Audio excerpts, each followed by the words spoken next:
Drip irrigation, how to install drip tape. Learn how to install drip tape to irrigate your garden. LSI Global Greens. Overview. Use drip irrigation to water long, straight rows of plants. First, you install a header line. For this, refer to the series Drip Irrigation, How to Install a Header Line. Next, you install a pressure regulator between the header line and the water source. This brings the same amount of water to many rows of plants at the same time from one water source. So here in this photo, we have long, straight rows of drip tape. Why learn about this? Drip irrigation reduces spread of disease that droplets from sprinklers can cause. It saves water and reduces weed growth.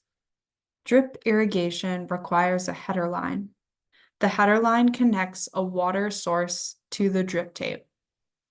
This farmer installed a header line before connecting drip tape. You can see the header line is here, and he's installing the drip tape here. Where to buy materials.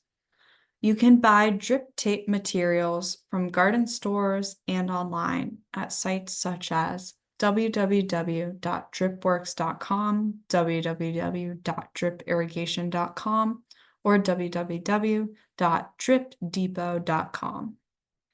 This drip tape material irrigates eggplant. Vocabulary. Drip tape is a plastic hose with holes in it that is used in drip irrigation. You can see our drip tape here and here and here. Our header line is here. The header line is the main water line. It connects many drip lines to the water source. So here's the header line connected to the water source, and the drip tape connects to the header line here. Materials.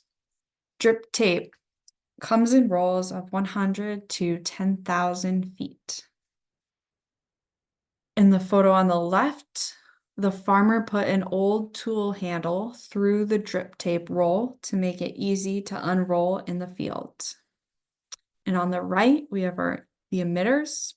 Drip tape has holes to let the water out. These are called emitters. Materials. Fittings. Here are fittings.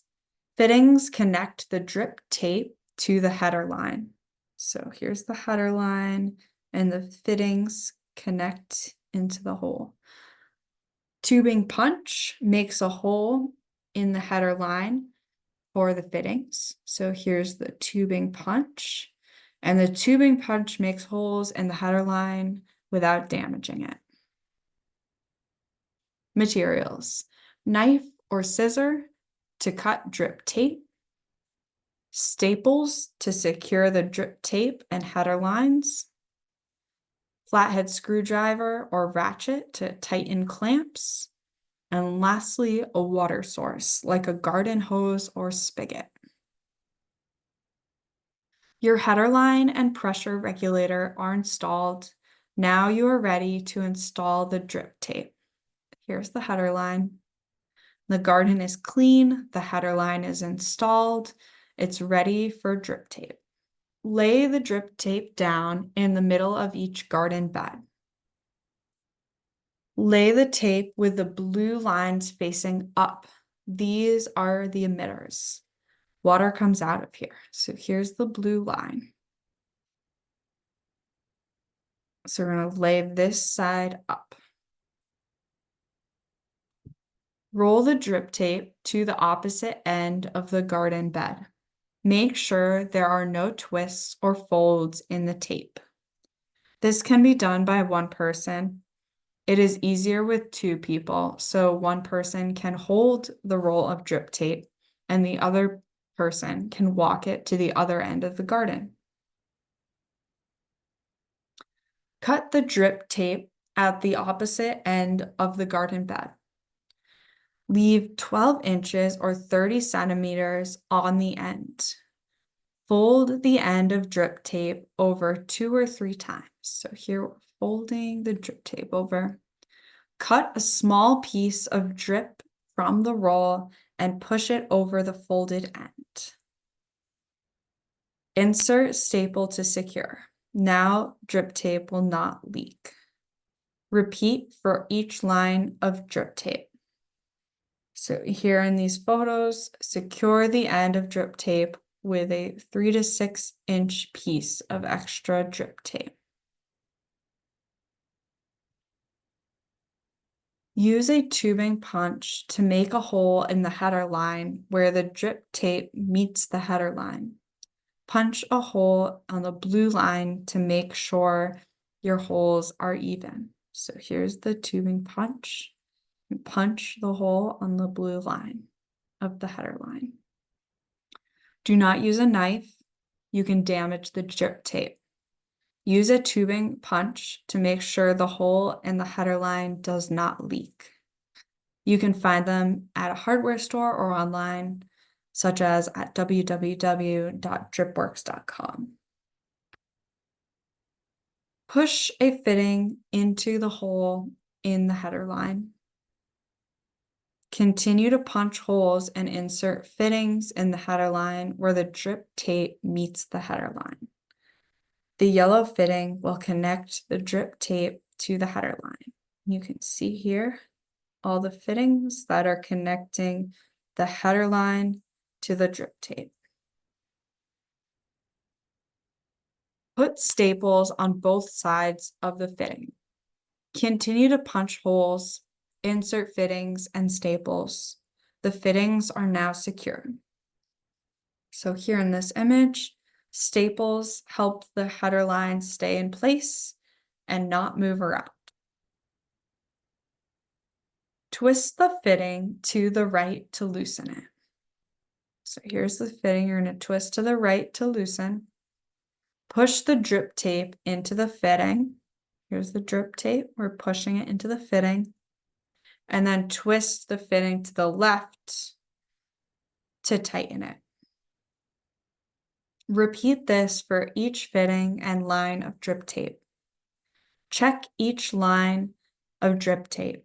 Make sure the blue lines are facing up. See the blue lines here? Make sure they're facing up. The drip tape is attached to the fittings. The fittings are attached to the header line.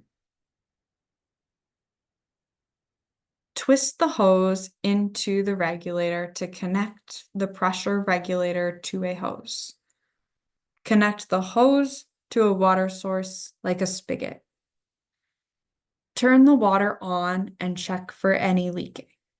So here in this photo, we have our header line, which is connected to our pressure regulator, which is connected to the hose, which is connected to the water source. So your header line is connected to the water and you can start irrigating your garden. Look for dark spots in the soil. This is where the drip tape emits water. The drip tape emits water every 12 inches or 30 centimeters. You can direct seed or transplant into the wet area. Double check drip line for leaks. These eggplants were transplanted after drip tape was installed. Comprehension questions. 1. Explain to your friend where and how to place the drip lines in the field. 2. Explain how to attach a fitting to the header line. And 3. Explain where to place your plants. Acknowledgements. Funded by the Office for Partnerships and Public Engagement at the USDA. Texts and photos by Sam Miller at LSI Global Greens. Edited and produced by ISED Solutions. Protected by Creative Commons license.